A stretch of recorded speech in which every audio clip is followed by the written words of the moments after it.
வணக்கம். நம்ம தொடர்ச்சியாக மாவட்ட நிதித்துறை வேலைவாய்ப்புக்கு நம்ம ஃப்ரீ ஆன்லைன் கிளாஸ் பார்த்துட்டு வரோம். அந்த அடிப்படையில் தான் இன்றைய காணொலி இருக்க போகுது.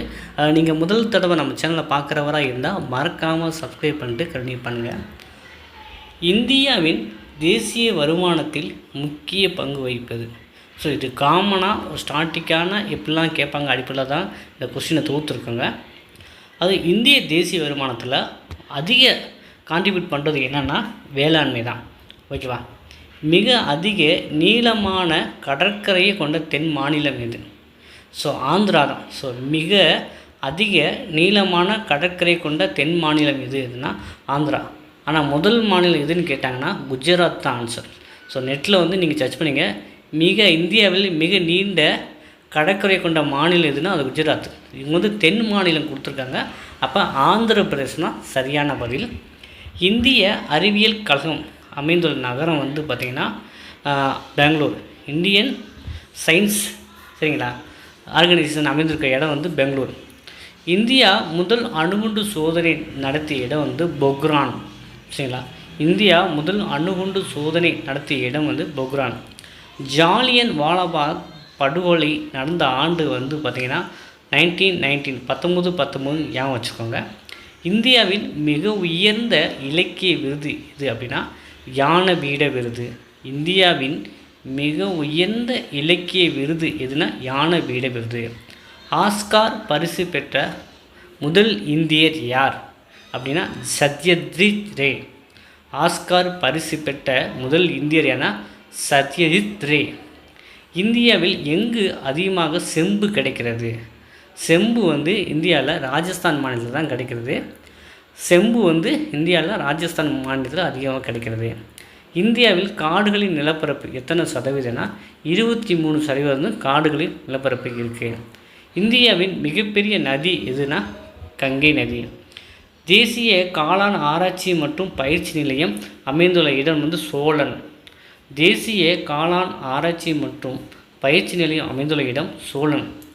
உலக அளவில் அதிகமாக பேசப்படும் முதல் மொழி எது அப்படின்னா மாண்டரின் சீன மொழி. சரிங்களா, உலக அளவில் அதிகமாக பேசப்படும் முதல் மொழி எதுனா மாண்டரின் சீன மொழி. அப்போ இந்திய அளவில் நம்ம இந்தியாவில் எந்த மொழி பேசுகிறாங்க அப்படின்னா அது ஹிந்தி. அதற்கு இரண்டாவது மிகப்பெரிய பேசப்படுற மொழி பார்த்திங்கன்னா தெலுங்கு. சரிங்களா, உலகிலே மிகப்பெரிய நூலகம் எங்கு அமைந்துள்ளதுன்னா வாஷிங்டன் டிசி அமெரிக்காவில் தான் அமைந்துள்ளது. உலகிலே மிகப்பெரிய நூலகம் பார்த்திங்கன்னா அமெரிக்காவில் வாஷிங்டன் டிசியில் இருக்குது. பஞ்சாப் கேசரி என்று அழைக்கப்பட்ட தேசிய தலைவர் யாருன்னா லாலா லஜபதி ராய். பஞ்சாப் கேசரி லாலா லஜபதி ராய். சர்க்கரை உற்பத்தியில் முதலாவது உள்ள மாநிலம் உத்தரப்பிரதேசம். சர்க்கரை உற்பத்தியில் முதலாவது உள்ள மாநிலம் உத்தரப்பிரதேசம். புற்றுநோய் பற்றி அறியும் பிரிவின் பேர் ஆங்காலஜி. புற்றுநோய் பற்றி அறியும் பிரிவின் பேர் ஆங்காலஜி. இந்தியாவின் முதல் செயற்கைக்கோள் எது அப்படின்னா ஆரியப்பட்டா. இந்தியாவின் முதல் செயற்கைக்கோள் எது அப்படின்னா ஆரியப்பட்டா. தொழிற்புரட்சி முதலில் ஆரம்பித்த நாடு எதுனா இங்கிலாந்து. தொழிற்புரட்சி முதலில் ஆரம்பிக்கப்பட்ட நாடு இங்கிலாந்து. காவிரி நதி வங்காள விரிகுடாவில் எங்கு கலக்கிறது அப்படின்னா பூம்புகாரில். காவிரி நதி வங்காள விரிகுடாவில் எங்கு கலக்கிறதுனா பூம்புகார். தென்னிந்தியாவின் மான்செஸ்டர் எது அப்படின்னா கோயம்புத்தூர். நம் நாட்டில் முதலாக இரும்பு எஃகு தொழிற்சாலை நிறுவப்பட்ட இடம் பார்த்திங்கன்னா ஜாம்ஷெட்பூர். நாட்டில் முதலாக இரும்பு எஃகு தொழிற்சாலை நிறுவப்பட்ட இடம் ஜாம்ஷெட்பூர். அணு இணைவு நிகழ்வில் ஏற்படும் ஆற்றல் வெப்ப உட்கரு ஆற்றல். அணு இணைவு நிகழ்வில் ஏற்படும் ஆற்றல் வெப்ப உட்கரு ஆற்றல். எலிசா சோதனை எந்த நோயை கண்டறிய முடியும்னா எய்ட்ஸ் நோயை தான் கண்டறிய முடியும். எலிசா சோதனை எந்த நோயை கண்டறிய முடியும்? எய்ட்ஸ் நோயை. திரு வி கல்யாணசுந்தரம் தொடங்கிய பத்திரிகையின் பேர் என்ன? நவசக்தி. திரு வி கல்யாணசுந்தரம் தொடங்கிய பத்திரிகையின் பேர் என்ன? நவசக்தி. ஜம்மு காஷ்மீரின் அரசாங்க மொழி எது அப்படின்னா உருது. ஜம்மு காஷ்மீரின் அரசாங்க மொழி உருது. தேசிய ரசாயன பரிசோதனை சாலை எங்கே உள்ளதுன்னா பீகார் தலைநகர் பாட்னாவில் இருக்குது. தேசிய ரசாயன பரிசோதனை சாலை எங்குள்ளது? பாட்னா. பிராஸ் முறை மூலம் சேகரிக்கப்படும் தனிமம் பார்த்திங்கன்னா கந்தகம், சல்பர்.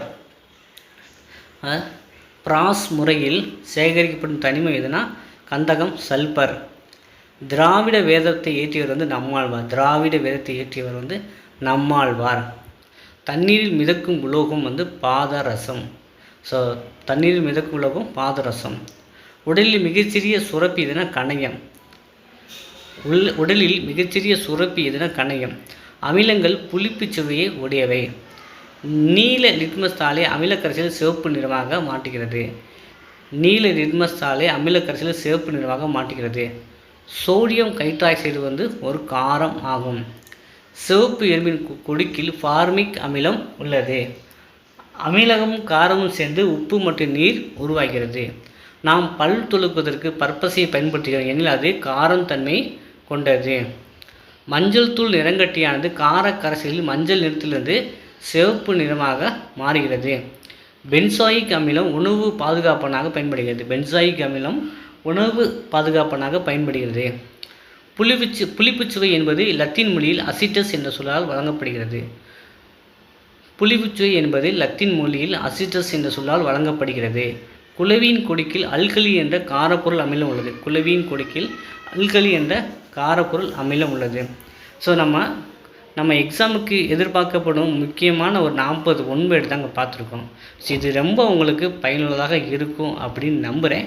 கோர்ட் எக்ஸாம் ப்ரிப்பேர் பண்ணுறவங்க நம்மகிட்ட ஸ்டடி மெட்டீரியல் வாங்குறவங்களுக்கு இது தனியாக வந்து உங்களுக்கு வாட்ஸ்அப்பில் சென்ட் பண்ணி விட்டுருவேன்.